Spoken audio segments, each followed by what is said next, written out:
അസ്സലാമലൈക്കും. വലൈക്കും സ്ലാം. എന്താ കോയാപ്പോ ഒറ്റയ്ക്കിരുന്ന് ആലോചിക്കണേ?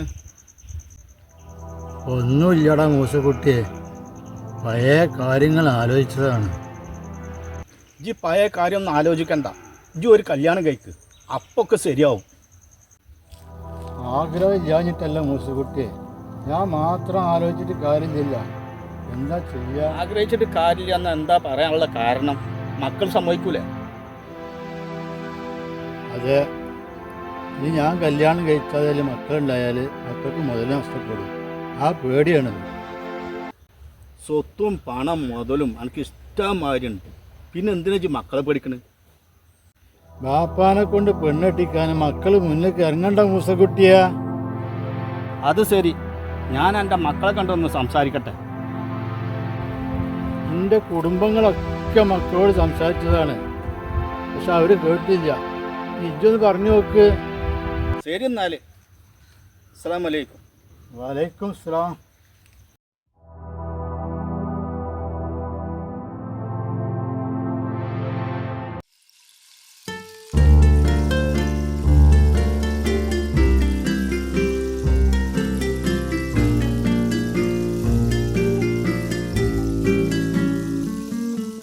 അസ്സലാമലൈക്കും. വലൈക്കും അസ്സലാം റഹ്മത്തുള്ളാഹി വബറകാതുഹു. ഞാൻ എന്നെ കാണാൻ വേണ്ടി പെരയിൽ കണ്ട് വരികയായിരുന്നു. കണ്ടത് നന്നായി. എന്ത് പ്രത്യേകിച്ച് മൂസക്കുട്ടിയാ? ഉമ്മ മരിച്ചിട്ട് ഇപ്പം എത്ര കൊല്ലായി? ഇമ്മ മരിച്ചിട്ടിപ്പോൾ 2 കൊല്ലം കഴിഞ്ഞു. നിങ്ങളെന്താ ബാപ്പാനെ കൊണ്ടൊരു കല്യാണം കഴിപ്പിക്കാത്ത? ബാപ്പാക്ക് നല്ല ആരോഗ്യമുണ്ട്, സ്വത്തും മുതലൊക്കെ ഉണ്ട്. നിങ്ങൾ കണ്ട് കെട്ടിച്ചു കൊടുത്താൽ മതി. നിങ്ങൾ ചെലവിന് കൊടുക്കും വേണ്ട. മൂസക്കുട്ടിയേക്കാ, അതൊക്കെ ബുദ്ധിമുട്ടാവും. അതൊന്നും ഇനി വേണ്ട. എന്ത് ബുദ്ധിമുട്ട്? ഒരു ബുദ്ധിമുട്ടും ഇല്ല. നിങ്ങൾ ചെയ്തു കൊടുക്കില്ല, നാട്ടുകാരും ഞങ്ങളെ കൂടി ചെയ്തു കൊടുക്കും. ഇപ്പം തറവാട് എനിക്കുള്ളതാണ്. അഥവാ വല്ല കുട്ടികൾ ഉണ്ടാവുകയാണെങ്കിൽ തറവാട് എനിക്ക് നഷ്ടപ്പെടും. ആ, അത് ശരി. അപ്പം അതാണ് കാര്യമല്ലേ? ഇതൊക്കെ ഒരു മകനോടോ അന്നെ പോലുള്ള മക്കൾ വിചാരിക്കട്ടെ. നിങ്ങൾ ആവശ്യമില്ലാത്ത കാര്യങ്ങളിലൊന്നും ഇടപെടണ്ട. എൻ്റെ ആവശ്യത്തിന് വേണ്ടി നിങ്ങൾ തട്ടാനും ഞാൻ പഠിക്കൂല. I am Sulaiman. ഞാൻ കെട്ടാനില്ല കെട്ടിച്ചാനുമില്ല. ഞാൻ പാവജ്ജിൻ്റെ വെറുതെ ഉണ്ടാവും.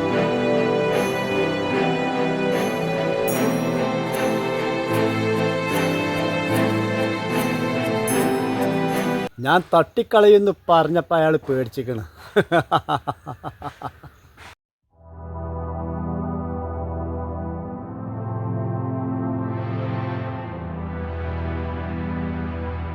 അസ്സലാമലൈക്കും. വലൈക്കും അസ്സലാം വറഹ്മത്തുള്ളാഹി. ഇരിക്ക്.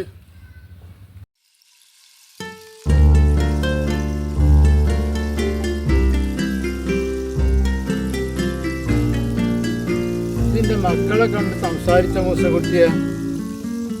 ഇപ്പോഴൊരു പുള്ളിമാനെ കൂട്ടിലാക്കാളൊരു മോഹം എനക്കുണ്ടോടോ, പക്ഷെ അത് നടക്കൂലോടോ. എൻ്റെ മക്കൾക്ക് സ്വത്ത് മുതൽ നഷ്ടപ്പെടുന്നുള്ള മോഹം കൊണ്ടാണ് അവർ പെണ്ണെട്ടി തരാത്തത്. മക്കൾക്ക് എന്നോടല്ല സ്നേഹം, എൻ്റെ പണത്തിനോടും എൻ്റെ സ്വത്തിനോടുമാണ്.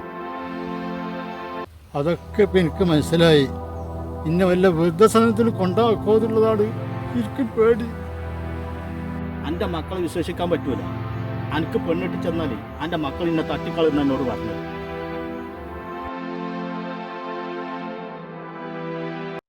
എൻ്റെ കാര്യത്തിൽ ഞാൻ ഇടപെടില്ല. ഇജ്ജ് പെണ്ണ് കെട്ടിയാലും വേണ്ടില്ല, കെട്ടിയില്ലെങ്കിലും വേണ്ടില്ല.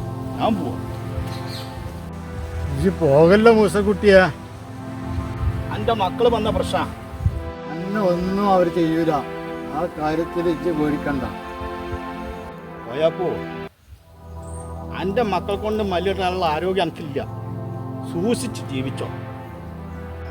മൂസക്കുട്ടിയെ, ഞാൻ പെണ്ണ് കെട്ടണില്ല, എന്നാലും എൻ്റെ സ്വത്ത് മുതലും അവർക്ക് കിട്ടൂല.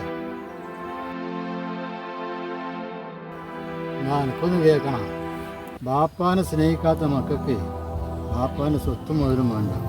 എൻ്റെ സ്വത്ത് മുതലും ഞാൻ പള്ളികൾക്ക് എഴുതി കൊടുക്കുകയാണ്. എൻ്റെ കാലദേശം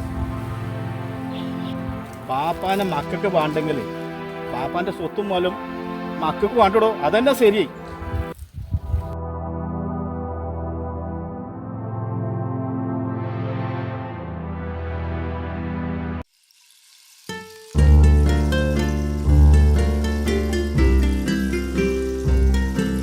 എന്താ മുസൂട്ടിയൊക്കെ വാപ്പ പറഞ്ഞേ? പെണ്ണ് കെട്ടാൻ പറയണ്ട.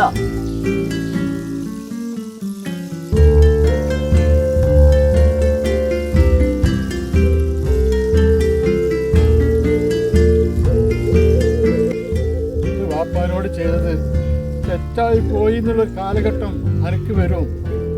എനിക്ക് ഇനി പെണ്ണ് കെട്ടണ്ട. നിങ്ങൾ എനിക്ക് പെണ്ണ് കെട്ടിച്ച് തരും വേണ്ട. മുസൂട്ടിയേക്ക വാപ്പാനെ കൊണ്ട് പെണ്ണ് കെട്ടിച്ചു കൊടുത്താൽ കുട്ടികളും മക്കളും ഉണ്ടായാൽ എനിക്ക് തറവാട് നഷ്ടപ്പെടും. അതുകൊണ്ടാണ് ഭാര്യ മരിച്ചാല് പെണ്ണ് കെട്ടിച്ചു കൊടുക്കല് മക്കളെ കടമയാണ്. ആ ഭാര്യന്റെ സ്ഥാനത്ത് മക്കൾ ഇനി എത്ര നോക്കിയാലും മരുമക്കൾ എത്ര നോക്കിയാലും ആ സ്ഥാനത്ത് എത്തൂല. അത് നിങ്ങൾ ശ്രദ്ധിക്കണത്.